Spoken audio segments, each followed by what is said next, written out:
Hi, I'm Alex Fernandez with Miter Brands, and in this video I'm going to show you how to install key lock housing on a sliding glass door 770 hardware. When you receive your key lock cylinder, you're going to have your cylinder housing, keyed cylinder, 2 screws.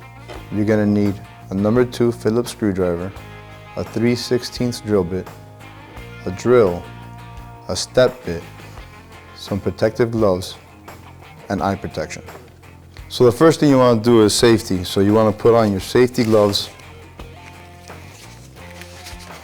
and your safety glasses. You're going to have to remove your existing handles. On the exterior handle, you're going to have 3 locations where you must drill. 2 smaller notches for your screws and the center notch for your key housing. First thing you want to do is install your step bit to your drill and notch out the center hole.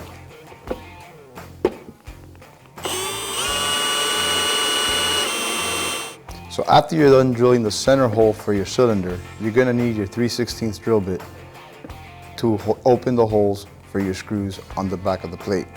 So once you're done drilling all 3 holes, your hardware set should look like this.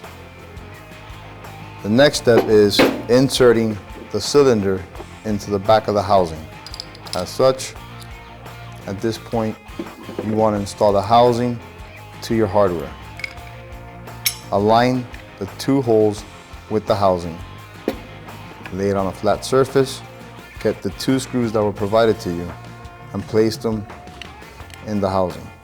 Once you have placed the screws in location, you want to get your number 2 screwdriver and fasten them securely to the back of the handle set.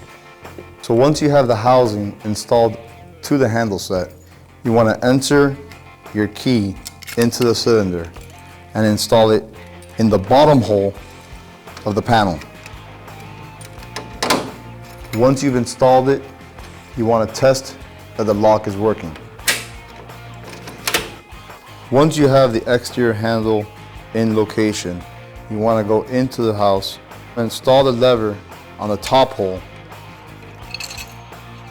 get your interior handle, line up the screws, and bring them on.